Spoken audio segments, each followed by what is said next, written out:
fi ayyi ardin tato wa anta mas'ulun an islamia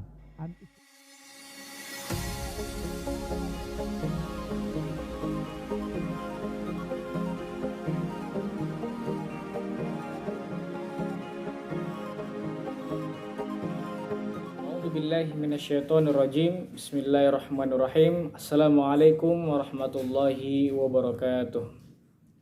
Alhamdulillahi rabbil alamin.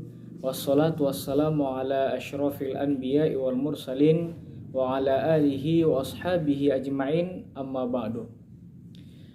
Nama saya Maulana Akhir Hanif.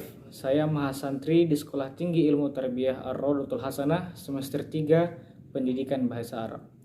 Baiklah, pada video kali ini saya akan memaparkan sedikit tentang awal mula masuknya Islam ke Indonesia, yang kedua awal mula berdirinya pesantren di Indonesia, dan yang ketiga adalah kunci keberhasilan dakwah di Indonesia. Langsung saja, yang pertama, awal mula masuknya Islam ke Indonesia.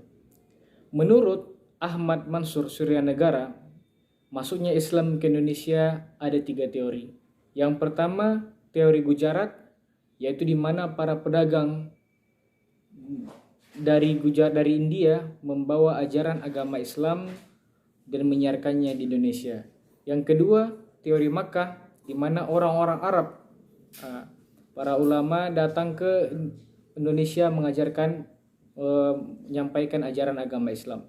Dan yang ketiga adalah teori Persia, di mana orang-orang Persia datang ke Indonesia untuk menyiarkan ajaran agama Islam. Baiklah, saya akan memaparkan sedikit tentang teori Makkah. Nah, pada abad ke-7 dikatakan bahwa para pedagang Arab datang ke Indonesia menyiarkan ajaran agama Islam. Dan mereka datang ke semenanjung pesisir Sumatera dan melakukan aktivitas di sana, hingga mereka menikahi wanita-wanita Sumatera dan melakukan aktivitas.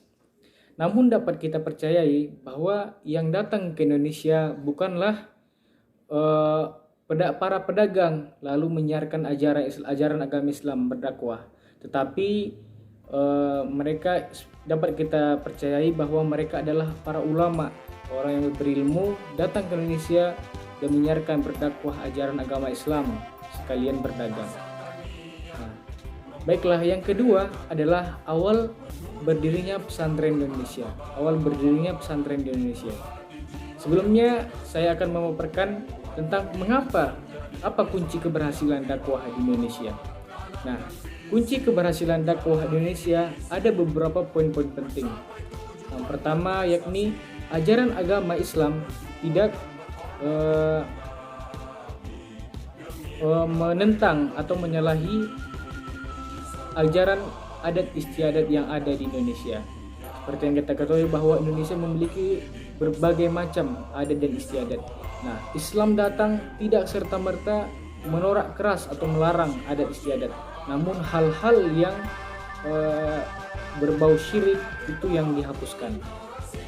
Kemudian yang kedua, penyebaran ajaran agama Islam ini dilakukan dengan damai, dengan tidak secara paksa. Seperti yang kita ketahui bahwa la ikraha fiddin, tidak ada pemaksaan dalam ajaran agama Islam. Kemudian yang ketiga, tidak ada perlakuan perbedaan.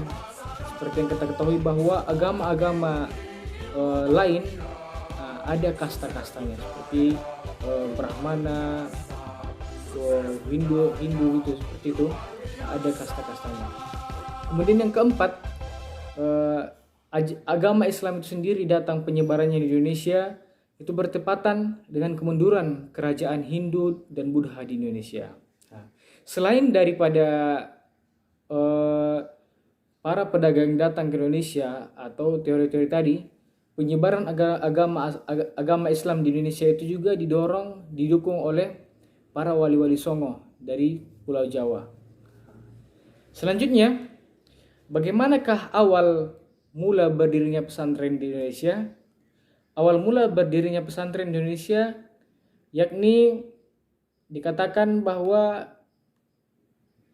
Sunan Ampel yang kita kenal dengan Sunan Maulana Malik Ibrahim yang sering disebut dengan Sunan Ampel, beliau mendirikan pondok pesantren di Ampel, Surabaya, Jawa Timur.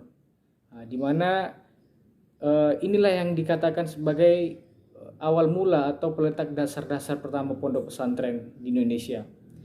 Pondok pesantren itu sendiri ada beberapa unsur. Yang pertama dapat dikatakan pesantren, yang pertama ada kiainya, yang kedua ada santrinya, dan yang ketiga itu ada tempat atau masjid, tempat di mana mereka melakukan aktivitas transfer ilmu. Dulunya pertama berdirinya pesantren itu bukan serta-merta langsung dibangun gedung, tetapi di mana para santri datang ke kiainya untuk belajar mengaji, belajar ilmu agama, dan lambat laun semakin banyak hingga dibangunlah fasilitas-fasilitas lainnya. Inilah yang menjadi dasar berdirinya pesantren di Indonesia. Maka murid-murid Sunan Ampel tadi pulang ke tempatnya masing-masing dan mengajarkan ajaran agama Islam di tempatnya masing-masing dan membangun pondok-pondok. Mungkin ini saja yang dapat saya sampaikan, kurang lebihnya mohon dimaafkan. Wabillahi taufiq wal hidayah. Assalamualaikum warahmatullahi wabarakatuh.